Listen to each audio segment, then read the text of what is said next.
Hey guys, it's Barrett with the Gimpy Camper. So today we're going to go through how to change the batteries in these.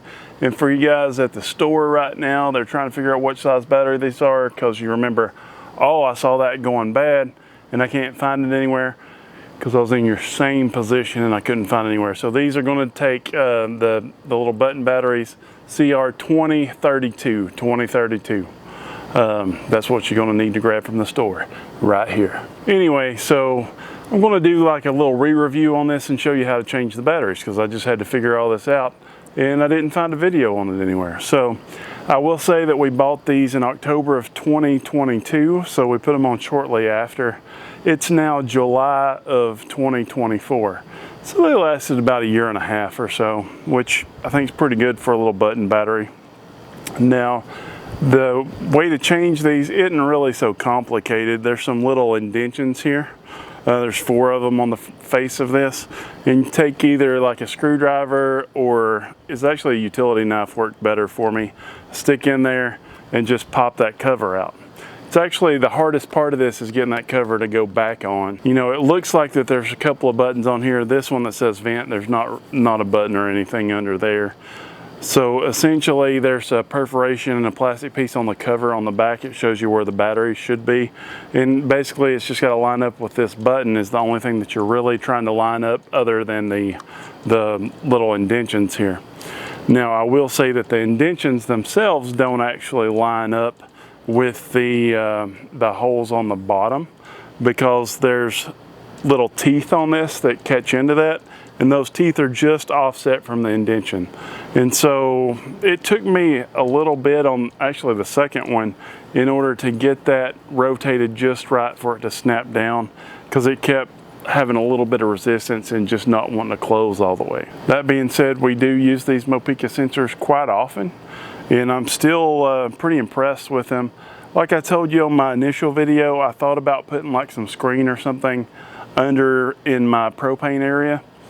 But so it's been a year and a half. We've been from Tennessee to South Dakota to Michigan to Florida to Washington, D.C., several other places.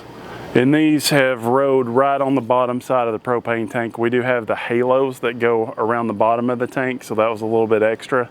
And we'll have Amazon links to both of these in the description below. But I am happy with these.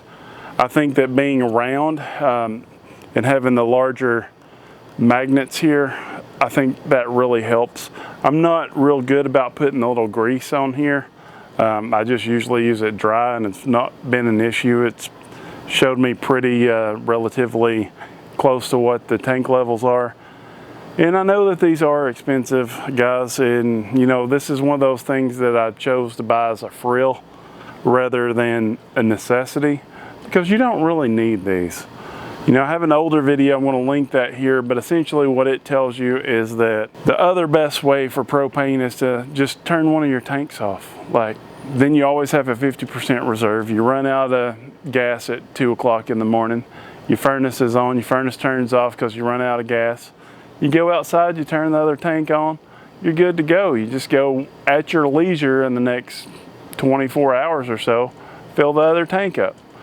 Whereas if you don't do that and you rely on that automatic switchover, all of a sudden when that furnace goes out at 2 o'clock in the morning, then you don't have any gas, you don't have any reserve, and you're pretty screwed. You're just going to have to grab an extra blanket till in the morning when you can go fill that propane tank up. I do, all in all, I really like these. The signal strength is really far. I can see how much gas I have in my tanks from my phone when this is at my neighbor's house, and I don't even have the little Wi-Fi uplink.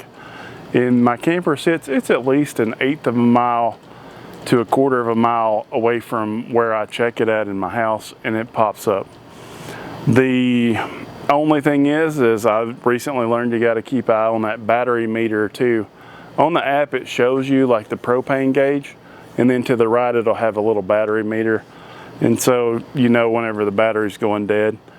This, it didn't really pop up and say that the battery was dead. It was red over there, but it just kept giving the same reading that it had gave for like the last 3 months. And then I decided to actually look at it, and I did have one tank that was empty. So just keep an eye occasionally on the little battery meter. keep you a couple of those 2032 batteries. This thing's going to be good to go for a long time. So I have nothing negative to say about this. It's been a great product, and I'm glad to give you a good positive update. So guys, thanks for being part of the family. Thanks for following our videos, and we'll see you next week. Do not forget to hit that subscribe button.